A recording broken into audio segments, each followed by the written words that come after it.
I just want to add few points to my last video. S Janaki అమ్మ గురించి నేను మాట్లాడిన మాటలు, నా పెయిన్. దాంట్లో ఏంటంటే, అమ్మని చూడలేదు అని కాదు. నేను జానకి అమ్మని నాకు తెలిసి 4, 5 సార్లు ఈవెంట్స్‌లో లెజెండ్స్ అందరూ ఫ్రంట్ రోలో కూర్చొనుండగా ఎస్ జానకి అమ్మ, పి సుశీలమ్మ, ఇంకా ఎల్ఆరీశ్వరి గారు, ఇలాంటి వాళ్ళు పెద్దవాళ్ళంతా కూర్చున్నప్పుడు అందరు సింగర్స్ ట్రిబ్యూట్‌గా ఒక ప్రోగ్రామ్ చేసాం లాంగ్ ఎగో. నా కెరియర్ ఇనీషియల్ డేస్‌లో అలాగే ఒక వెడ్డింగ్‌కు జానకి అమ్మ వస్తే ఆవిడలా జస్ట్ నా ముందు నుంచి పాస్ అవుతున్నారు. నేను ఒక ఫోటో ఎవరో తీశారు నాకు. అది కొంచెం బ్లర్ ఉన్నా గానీ అదే పోస్ట్ చేసుకున్నాను. అంటే యాక్చువల్‌గా నేను ఎవరికన్నా చెప్తేనే గానీ అపాయింట్‌మెంట్ అనేది దొరకదనమాట. సో, నేను చెప్పలేదంటే నేను చెప్పాను. ఎవరెవరికి కనుక్కోవాలో, ఎవరినెవరిని కనుక్కోవాలో అపాయింట్‌మెంట్ కోసం నేను ట్రై చేస్తున్నాను. యాక్చువల్‌గా నేను పీహెచ్‌డీ చేసేటప్పుడు కూడా సుశీలమ్మ నుంచి ఇన్‌పుట్స్ తీసుకున్నట్టే జానకి అమ్మ నుంచి కూడా ఇన్‌పుట్స్ తీసుకుందామని ట్రై చేశాను. వారి అబ్బాయితో మాట్లాడాను.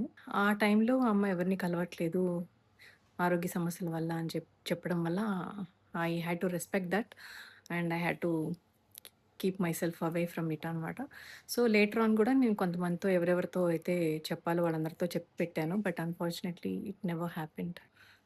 కానీ నా బాధ ఏంటంటే, నేను సో అండ్ సో ఆహ్, కౌసల్యాని నేనే నా సొంతగా ఇంట్రడ్యూస్ చేసుకొని, నేనే వారి ముందు అంటే అందరూ టైమ్ స్పెండ్ చేసినట్టు వారి ముందు కూర్చుని వారితో మాట్లాడి వారి ఆప్యాయతని చవిచూసి, అలా నేను సమయం గడపలేదే అనేటువంటి బాధ అనమాట అది. ఆహ్, బట్ నేను చూడటం అయితే జరిగింది. నా పాటని అమ్మ వినడం జరిగింది. కానీ ఇంటరాక్షన్ అనేది లేదు. ఇప్పుడు బాలసుబ్రహ్మణ్యం గారు 'గాడ్స్ గ్రేస్' 'పాడతా తీగ'లో వారి పక్కనే నుంచొని పాడటం, సెవరల్ ఎపిసోడ్స్ అలాగే 'స్వరాభిషేకంలో' వారితో టైమ్ స్పెండ్ చేయడము. చిత్రమ్మతో టైమ్ స్పెండ్ చేయటము, సుశీలమ్మ గారినైతే ఇంటికి వెళ్లి కలవడం అలాంటి అదృష్టం గూడా దక్కింది. సో, అలాంటివన్నిటితో పోలిస్తే ఐయామ్ సో అన్‌లక్కీ అనిపించిందనమాట. అదే I wanted to add few points to that video. But అమ్మ లివ్స్ ఇన్ అవర్ హార్ట్. నా ప్రొఫైల్‌లో చూస్తే జానకి అమ్మ పాటలే ఎక్కువ కనపడతాయి. ఫర్ ఎగ్జాంపుల్ 'సూపర్ సింగర్స్‌లో' నేను 'దుర్యోధన దుశ్శాసన' పాట పాడినప్పుడు నాకు స్టాండింగ్ ఓవేషన్ వచ్చింది. అలాగే 'ఎదలో లయ అన్వేషణలో' పాట పాడినప్పుడు నాకు మాక్సిమం మార్క్స్ వచ్చాయి. ఇలాంటి ఆహ్, చాలా సందర్భాల్లో చాలా ఎక్కువ మార్క్స్ వచ్చాయి.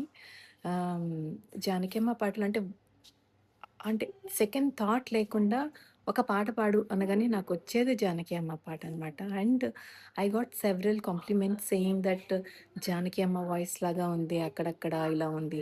'పి. సుశీల అమ్మగారి డిక్షన్ లాగా ఉంది' అనే కామెంట్స్ నాకు అప్పుడప్పుడు వచ్చినప్పుడు I'll be in cloud 9 and that's what I have learned from their singing. వాళ్ళు తెలియకుండానే ఎన్నో నేర్పారు. దట్ వాస్ మై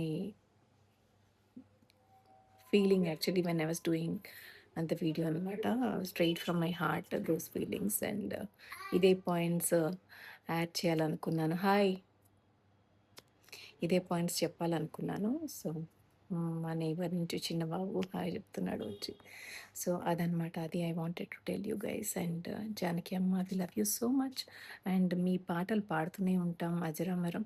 అండ్ మీ ప్రేమ నా మీద ఉంటుందనుకుంటున్నాను. ఈ వీడియో మీరు స్వర్గం నుంచి చూస్తూ ఉన్నారు అని అనుకుంటాను. మీ ప్రేమ నాకు తప్పకుండా ఉంటుందని భావిస్తున్నాను. బికాస్ నేను నా చెవులతో విన్నాను. మీరు నా పాట చూస్తూ తెలియకపోవడం ఏంటి, నాకు తెలుసు పాడుతుందనే మాటలు జీవితాంతం గుర్తుపెట్టుకుంటాను. We love you so much Janakamma.